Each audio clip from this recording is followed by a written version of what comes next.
हैं जिससे concentration of mineral ज्यादा है, भले इसमें 10 मॉलिक्यूल होगा, यहाँ 2000 होंगे, लेकिन ज्यादा वॉल्यूम में वो फैल गया। एक चम्मच चीनी को एक बोतल में मिलाओ, एक कप में मिलाओ, तो है तो वो एक ही चम्मच, लेकिन कप वाला तो ज्यादा मीठा लगेगा क्योंकि उसका वॉल्यूम कम था।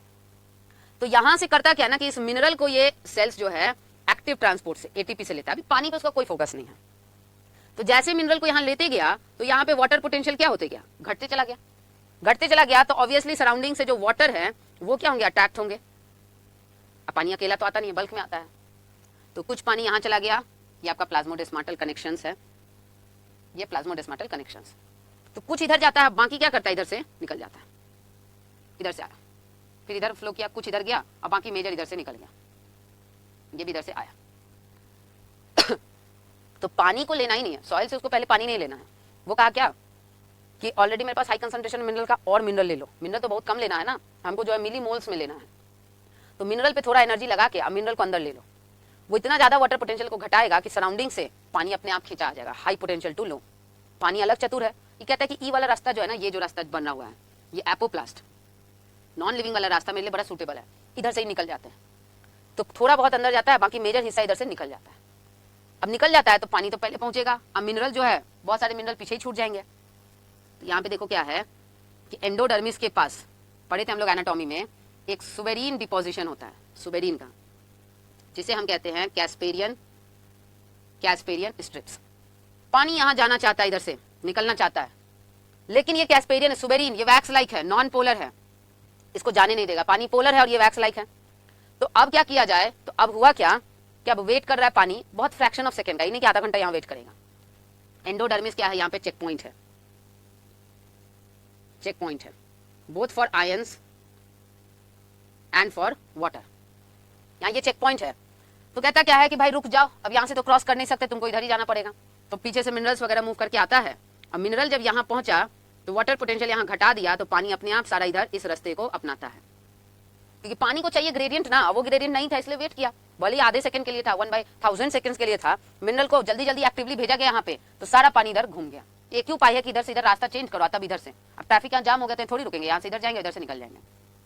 तो एंडोडर्मिस के पास क्या होता है ना, ट्रांसपोर्ट प्रोटीन्स होते हैं, इसके सेल पे मेम्ब्रेन पे तरह तरह के प्रोटीन्स है जो चेक करते हैं कि भाई कहीं इधर से आलतू फालतू आयंस तो नहीं आया, अगर फालतू का है तो उधर इधर से ही एक्सक्रीट कर दो, सिर्फ सिलेक्टेड आयंस को आने दो, और जितना आयंस आएगा उसी हिसाब से पानी भी अंदर जाएगा, एक्स्ट्रा वाटर निकाल दिए जाएंगे, सेल्स वगैरह के अदर सेल्स के बीच में रख दिए जाएंगे। अब यहाँ से अगेन क्या है कि ये आगे पहुंचा, अब पहुंचते पहुंचते यहाँ जाइलम में सब लोड हो गया, जाइलम में सारे को लोड किया गया। वही फंडा है कि पहले मिनरल को निकलवा के भिजवाओ, कुछ इधर से भी चला जाएगा, कुछ आपका इधर से भी चला जाएगा, हर विधि से ये क्या है, जाइलम में लोड हुआ।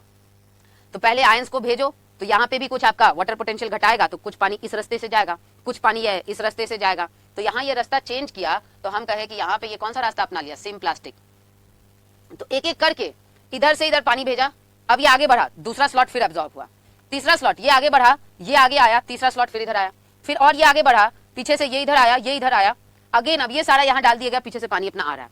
आते आते यहाँ पे लोड हुआ, तो लोड होने से यहाँ जब बल्क में वाटर आया, बल्क में वाटर आया, तो इसने क्या किया, इसने जनरेट किया प्रेशर, और यही प्रेशर को हम लोग कहते हैं, यही प्रेशर कहलाता है रूट प्रेशर। रूट में डेवलप किया रूट प्रेशर, या इसी को कहते हैं पॉजिटिव हाइड्रोस्टैटिक प्रेशर। पानी, हाइड्रो मींस वाटर, पानी द्वारा, क्योंकि ये सबसे निचले स्तर पे आ रहा है। अब इतना बल्क में दबाव लगेगा, तो दबाव लगेगा तो किधर जाने की कोशिश करेगा, ऐसे जाने की कोशिश करेगा। तो भाई ये इस तरह से ऊपर उठने के लिए जो पुशिंग प्रेशर लग रहा है, ये पुशिंग प्रेशर है, दिस इज पुशिंग प्रेशर। तो ऊपर उठने के लिए जो पुश करने वाला प्रेशर लग रहा है, उसी प्रेशर को हम लोग क्या कहते हैं, पॉजिटिव हाइड्रोस्टैटिक प्रेशर, या नहीं तो फिर रूट प्रेशर। और ये इसको क्या करेगा, इधर से पुश करेगा, पीछे से और पानी आएगा, पुश करेगा। ये वाटर है और प्लस इसके साथ क्या क्या है, मिनरल्स। तो वही बहती नदी वाला कॉन्सेप्ट लगाया कि बल्क में आते गया पानी, जिसे प्रेशर के जरिए बहना शुरू करेगा, और उसी बहाव में रखे हुए मिनरल्स भी इसके साथ क्या हो जाएंगे, ट्रांसपोर्ट। अब यहां से ऊपर तक, चाहे वो जितना ऊंचाई तक जाना हो, वो प्रॉपर्ली जाए, तो उसके लिए 5 से 6 फैक्टर्स हैं रिस्पॉन्सिबल, जिसको हमें पढ़ना है। तो पहले ये बताओ, ये पाथवे आपको समझ में आया सभी को, जाइलम में कैसे कैसे पानी लोड हुआ, ये फंडा आपको समझ में आया।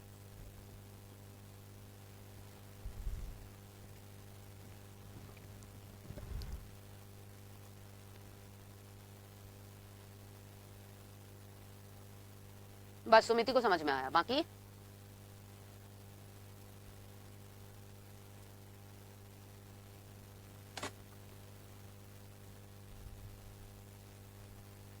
देखिए रूट प्रेशर जो है इट इज रिस्पॉन्सिबल फॉर, दो चीज के लिए रिस्पॉन्सिबल होता है रूट प्रेशर, आपके कॉपी में बड़े अच्छे से हम लिखाए होंगे। एक था क्या, गटेशन, और एक था क्या, ब्लीडिंग। गटेशन दोनों में, देखिए दोनों में सिमिलैरिटी ये है कि रूट प्रेशर इन्वॉल्व है। सिमिलैरिटी ये है कि इसमें भी लिक्विड वाटर प्लस मिनरल जाता है, इम्प्योर वाटर मतलब सॉल्यूशन, इसमें भी लिक्विड वाटर प्लस मिनरल निकलता है। लेकिन फर्क ये है कि ये नेचुरली होता है कुछ प्लांट्स में, और ये है कि आप किसी भी प्लांट में इसको करवा सकते हैं, और ये आर्टिफिशियली है। ये नेचुरली एक छोटे छेद से, पत्तों के साइड में जो छेद है हाइड्रोथोड, उससे होता है। और ये क्या है, काटने के बाद जब पेड़ का कोई हिस्सा काट दो और लिक्विड अंदर से बाहर निकले तो उसी को हम कहते हैं क्या है, ब्लीडिंग। इसको सिर्फ उस समय ऑब्जर्व कर सकते हैं जब एब्जॉर्प्शन बहुत हाई हो। तो एब्जॉर्प्शन हाई होगा तो अंदर पानी बहुत हाई होगा, तो प्रेशर पानी का ज्यादा होगा, निकलना चाहेगा। तो एब्जॉर्प्शन जब बहुत हाई हो और ट्रांसपीरेशन लॉस बहुत कम हो पानी का, तो उस समय पानी निकलना चाहता है। तो जिस प्रोसेस से निकलना चाहता है उसको क्या कहते हैं हम लोग, गटेशन। तो ये ऐसा केस कब होता है, जब सन का हीट कम हो। सन का हीट कब कम होता है, सुबह के टाइम या शाम या रात के टाइम। तो ये आपका सुबह और रात शाम के टाइम ज्यादा प्रॉपर्ली है। अब ब्लीडिंग तो कभी भी आप ऑब्जर्व करवा सकते हैं। अगर सुबह में करवा ले तो ज्यादा रेट में देखने को मिलेगा, शाम में करवा ले तो ज्यादा रेट में फ्लो देखने को मिलेगा, दोपहर में भी करा लो तो निकलेगा, लेकिन बड़ा स्लो रेट से निकलेगा। Bleeding and guttation, got it बच्चों?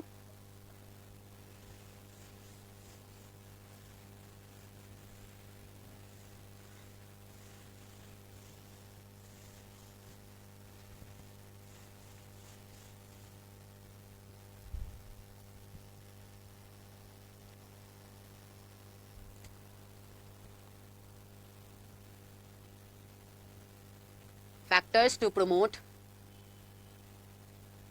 bulk flow through xylem। ऐसे कौन कौन से फैक्टर्स हैं जो बल्क फ्लो को जाइलम के अक्रॉस प्रमोट करेंगे, सपोर्ट करेंगे? तो देखिए एक फैक्टर होता है टेंसाइल स्ट्रेंथ, टेंसाइल स्ट्रेंथ। एक फैक्टर होता है कोहेशन, एक फैक्टर होता है अधेशन, एक फैक्टर होता है सरफेस टेंशन, एक फैक्टर होता है आपका कैपिलैरिटी, एक फैक्टर हो जाता है, हाँ बस इतना ही तो है, हाँ इतना ही फैक्टर है। हाँ एक और फैक्टर ले लो, रूट प्रेशर एंड ट्रांसपीरेशन। देखिए ध्यान से, फ्लूइड मैकेनिक्स तुम्हारा यहाँ पे है, यहां से नीचे से ऊपर जा रहा है, ये फ्लो क्या है, अगेंस्ट द ग्रेविटी, ग्रेविटी के विपरीत जा रहा है। जरा सा भी कुछ स्पीड स्लो हुआ तो ग्रेविटी खींच के सबको नीचे ले आएगा। तो इसका मतलब है कि यहाँ पे स्पीड ऑफ फ्लो हाई रखना है। स्पीड ऑफ फ्लो हाई रखने के लिए ध्यान रखो, there should be no air bubbles, no air bubbles in water column. अगर वाटर कॉलम में एयर बबल्स आ गया, अगर एयर बबल्स आ गया मतलब गैप आ गया, तो स्पीड क्या हो जाएगा, घट जाएगा। स्पीड क्या घट जाएगा तो वाटर कॉलम धराम से नीचे गिर जाएगा, फॉल कर जाएगा, क्योंकि ग्रेविटी तो ऑलवेज इसको खींच रहा है ना। तो अगर थोड़ा सा भी अपने स्पीड में कमी हुआ ना तो पूरा कॉलम नीचे गिर जाएगा।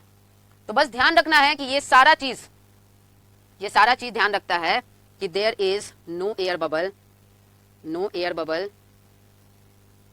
इन वाटर कॉलम। ये सब मिलके ध्यान देते हैं कि किसी भी तरीके से वाटर के कॉलम में एयर बबल ना हो।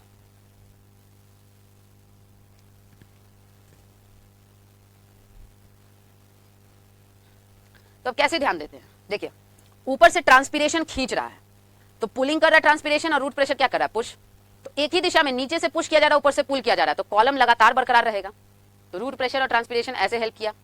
अगर बाई चांस ट्रांसपीरेशन बहुत ज्यादा हो जाए, तो खींचातानी ज्यादा हो जाए, तो दो मॉलिक्यूल्स के बीच में अगर आप खींचोगे ज्यादा तो दोनों के बीच स्पेस आ जाएगा, और स्पेस आ जाएगा तो उस जगह पे क्या होगा, एयर बबल जगह ले लेंगे, और एयर बबल जगह ले लेंगे तो स्पीड स्लो और सारा कॉलम नीचे गिर जाएगा। तो इसलिए पानी के पास उस पुलिंग प्रेशर को झेलने की क्षमता होती है, उसी को कहते हैं टेंसाइल, टेंशन को झेलने की कैपेसिटी। कोहेशन और एडेशन, कोहेशन मतलब अपने में, तो पानी का जो मॉलिक्यूल्स है ना उसका अपने में आपस में फोर्स ऑफ अट्रैक्शन बहुत हाई है, इसी वजह से टेंसाइल स्ट्रेंथ हाई है कि कितना भी इसको खींचा गया ना तो खींचा अलग नहीं हुआ, इसलिए एयर बबल नहीं आया। एडेशन अपने में और दूसरे ट्रैकिरिया वेसल के, तो इन दीवारों से भी उसका कॉन्टैक्ट बहुत हाई है, तो दीवारों से भी कॉन्टैक्ट बना के रखा है, क्योंकि अगर इधर से अलग हो जाता तो इसमें एयर बबल आता तो पूरा कॉलम गिर जाता, तो इसका एडेशन फोर्स भी हाई है।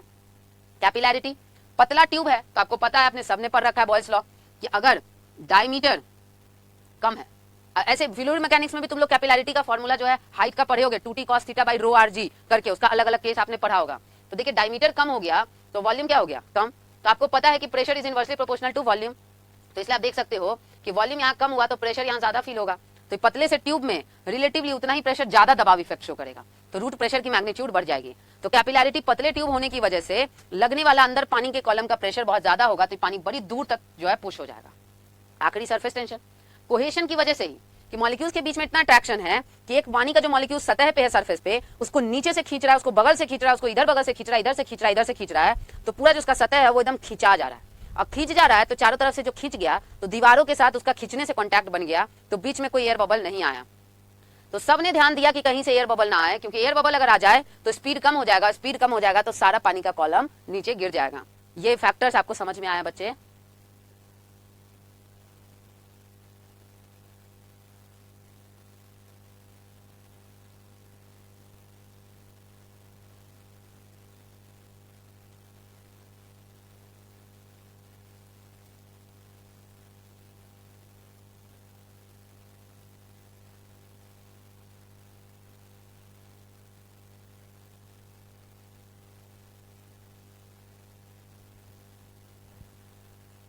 टेंसाइल स्ट्रेंथ मतलब टेंशन को झेलने की कैपेसिटी। साफ लगता है फ्लूइड मैकेनिक्स कोई पढ़ भी नहीं किया बच्चा लोग। रिवाइज करो, रिवाइज। टेंसाइल खुद ही कह रहा है कि टेंशन से हम डिराइव किए गए हैं। स्ट्रेंथ मतलब ताकत, टेंशन खिंचाव वाला इफेक्ट को झेलने का capacity, that is called tensile strength.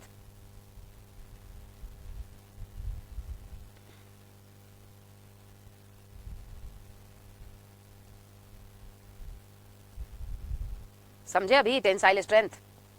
Tension कब जनरेट होता है? न्यूटन्स लॉ, पुली वाला। टेंशन कब होता है? जब खींचता है, पुली का जो ब्लॉक है नीचे जाता है, तब ना रस्सी में टेंशन आता है।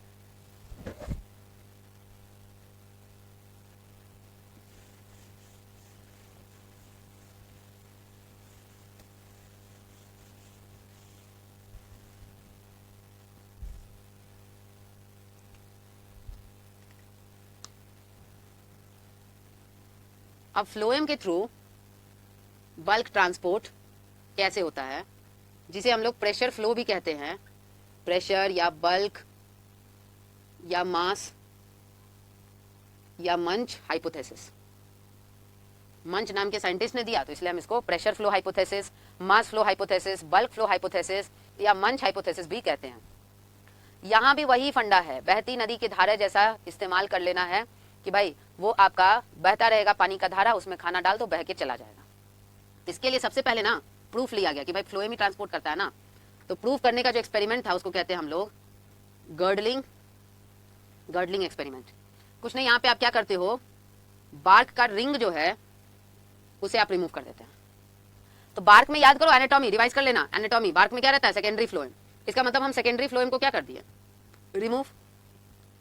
तो देखते हैं उसके बाद से कि conduction of food stops after girdled part. जिस पार्ट पे गर्डल के उसके आगे जा ही नहीं रहा है। And area above girdled part swells due to food accumulation, खाने के जमा होने की वजह से। कि देखो फॉर एग्जांपल ये प्लांट है, यहां से इस हिस्से से मान लो अपने बार्क छाल को हटा दिया, तो छाल में फ्लोएम था, तो देखिए कि ऊपर से खाना आया तो यहां तक सब सलामत था, लेकिन इसके नीचे गया ही नहीं गया, तो मतलब है कि रूट को खाना नहीं मिलेगा तो भूख से मर जाएगा। तो हुआ क्या? First root dies due to starvation, भूख से रूट मर जाएगा। And at last entire plant dies, क्योंकि अब जब रूट ही नहीं बचेगा तो वो थोड़ी दूसरे पार्ट्स को जो है जिंदा रख पाएगा। जब वाटर मिनरल को एब्जॉर्ब करने वाला हिस्सा ही मर गया तो फिर धीरे धीरे पत्ते, धीरे धीरे जो आपके स्टेम के ऊपर वाले हिस्से सब मर जाएगा। तो यहाँ पे आप देखिए कि ये हिस्सा सपोज यहाँ से हमने बार्क को, छाल को हटा दिया, तो हम हटा क्या रहे? फ्लोएम को। ऊपर से खाना आया तो यहाँ तक ठीक था, इसके बाद नहीं गया, रूट मर गया। और खाना को आगे बढ़ने का रास्ता नहीं हुआ तो आते जा रहा इस जगह पे जमा हो जाएगा, तो पूरा फूल जाएगा, स्वेल हो जाएगा। तो इससे साबित होता है कि फ्लोएम जब तक सही सलामत था तो पूरा पौधा सही था, लेकिन फ्लोएम जहां गड़बड़ा गया तो वहां से आपका खाना जो है पहुंचना मुश्किल हो गया। तो इसका मतलब है कि हम कह सकते हैं कि food is translocated through phloem. ये साबित हो गया कि खाना का जो ट्रांसलोकेशन का ऑर्गेन स्ट्रक्चर है वो स्ट्रक्चर आपका है फ्लोएम। तो गर्डलिंग एक्सपेरिमेंट से हमने साबित कर लिया। ये चीज सबको क्लियर हो गया?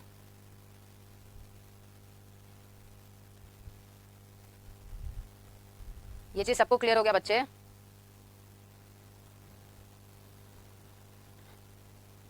आपका सिलेबस 99.9% ओवर हो गया, बस 0.1% है 1-2 क्लास में, इसका जो बल्क वाला है वो, और जितने सारे बचे हुए न्यूमेरिकल्स है जो पहले क्लास में कराए भी हैं उसको एक बार रिवाइज करवा देंगे।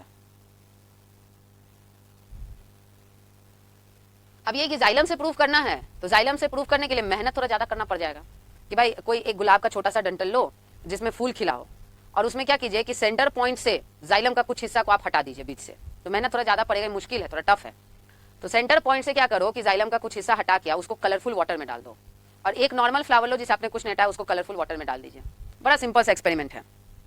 तो देखा कि भाई जिसको जो एकदम नॉर्मल फूल था उसको हम कलर्ड वाटर में डाल दिए, तो देख रहे हैं कि उसके फूल के जो पेटल्स है वो धीरे धीरे रंग बिरंगे हो जा रहे हैं, क्योंकि कंटेनर में से जो पानी था कलर वाला वो जाइलम ने कंडक्ट करके फ्लावर तक पहुंचा दिया। लेकिन जिस फूल में हम बीच से जाइलम को ही हटा दिए तो उसने कलर अपना चेंज नहीं किया। इसका मतलब है कि कहीं ना कहीं जाइलम ही रिस्पॉन्सिबल है, तभी तो जाइलम था तो गया कलर हुआ, लेकिन जाइलम नहीं था तो कलर नहीं हुआ। तो ये है थोड़ा सा मुश्किल है, टफ है, क्योंकि ये फ्लोएम तो बाहर साइड है तो बाहर का हिस्सा को छील के हटाना मुश्किल नहीं है, लेकिन उसको एकदम सेंटर से काट के हटाना, एज इफ की जैसे होता है ना कुछ सब्जियां होती हैं, जैसे आप लोग खाए होगे करेला का या परवल का जब भरवा बनता है घर में, तो क्या करती है मम्मी, कितना मेहनत लगता है अंदर से सबको निकाल के खोखला बनाने में। सेम वही बात यहाँ हो जाएगा कि अंदर से जाइलम को काट के निकालने में थोड़ा सा मुश्किल आएगा। गॉट इट बच्चों? यहां तक आप सभी को अच्छे से रिवाइज हुआ? सब लोग एक बार जाते जाते फटाफट बताइए कि ट्रांसपोर्ट में पहले के मुकाबले बेटर फील हो रहा है कि नहीं?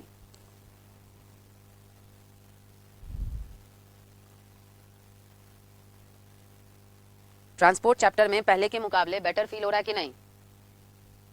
चलो वेरी गुड, अच्छे से पढ़ाई कीजिए। हम लोग अगले क्लास में होप सो, या एक और क्लास लगेगा, 2 क्लास में हम लोग सब कुछ फिनिश कर लेंगे। आपका न्यूमेरिकल पार्ट भी जो क्वेश्चंस दिए थे वो भी सब कुछ हम सॉल्व करवा देंगे। तो बस आज के लिए इतना ही। थैंक यू एवरीबॉडी, मिलते हैं नेक्स्ट क्लास में।